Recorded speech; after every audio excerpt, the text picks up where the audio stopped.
Gurmagat Las Cancorda. Minister, I suppose with interest I looked at the Dáil business for this week and looked at the Dublin Transport Authority Amendment Bill, and I suppose it's not ironic, but the amendment to the Dublin Transport Authority Bill will be of far more benefit to your constituents than it will to mine, because many of the amendments which are bringing forward relate to bus connects in Cork. And I suppose it shows the development of this of the National Transport Authority, which initially was a Dublin Transport Authority and then was renamed the National Transport Authority, but not given the clear powers that are now being granted to them. So, like other deputies, I welcome, I suppose, the standardisation of the powers that the NTA will have in order to act as a developer of public infrastructure and public transport across the country. And I suppose the development of bus connects in Cork, which has been much promised, will be aided by the delivery of this project. Now, you would have to say that the introduction of bus connects in Dublin was fairly rocky, Minister.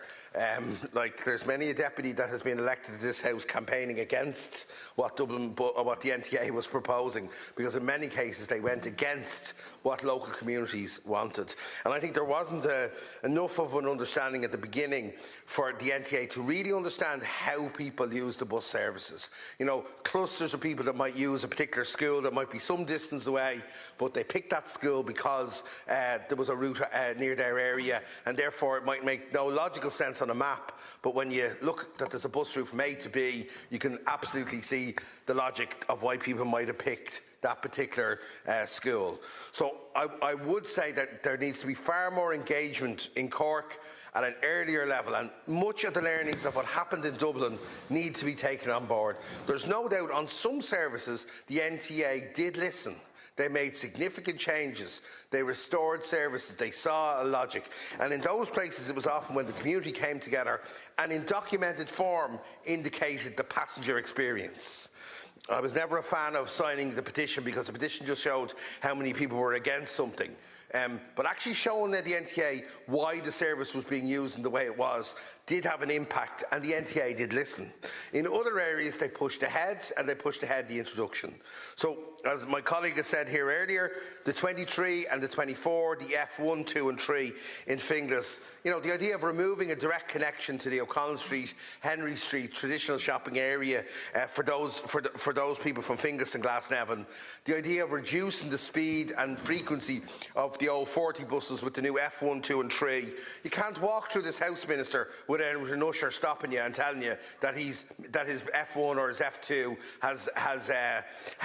didn't turn up this morning. Ushers in this House, people who work in the self-service, people who work in the restaurant, many of them working in my constituency, will tell you that they go to the bus stop and sometimes they're waiting 30, 40, 50 minutes, whereas previously they would have been waiting 10, 15 and 20 minutes. So those lessons have to be learned. Can I just say in the remaining time that I have, the NTA do have a big job of work, and I suppose part of the concern around extending the power in their remit is I want to see them deliver the Finglas Lewis project. I want to see them deliver the Metro project, and for the new DAC to be established so that they can be developed. I want to see one of the first core bus corridors in Dublin City that's been developed, the Finglas and Ballymun bus corridor.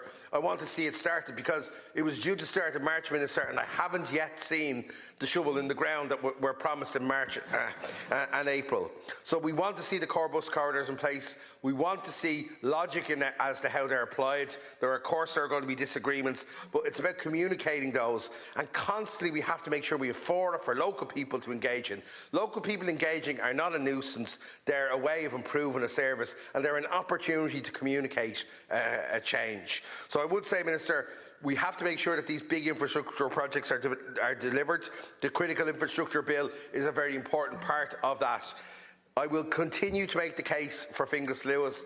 It's a no-brain project, a no-brainer. €600 million, 4 kilometres, massive impact and improvement to our area. It will open up the possibility of new opportunities for people working and living in our area, and we must ensure that the railway order, which was granted earlier this year, is followed up very quickly then with the approval gates for the business case, with the procurement policy, with the enabling works, with the advanced works, with the construction, and with the opening of the Finglas Lewis. That's what we want to see. There's very good signs, Minister, that is happening, that there's actually great speed happening on that line.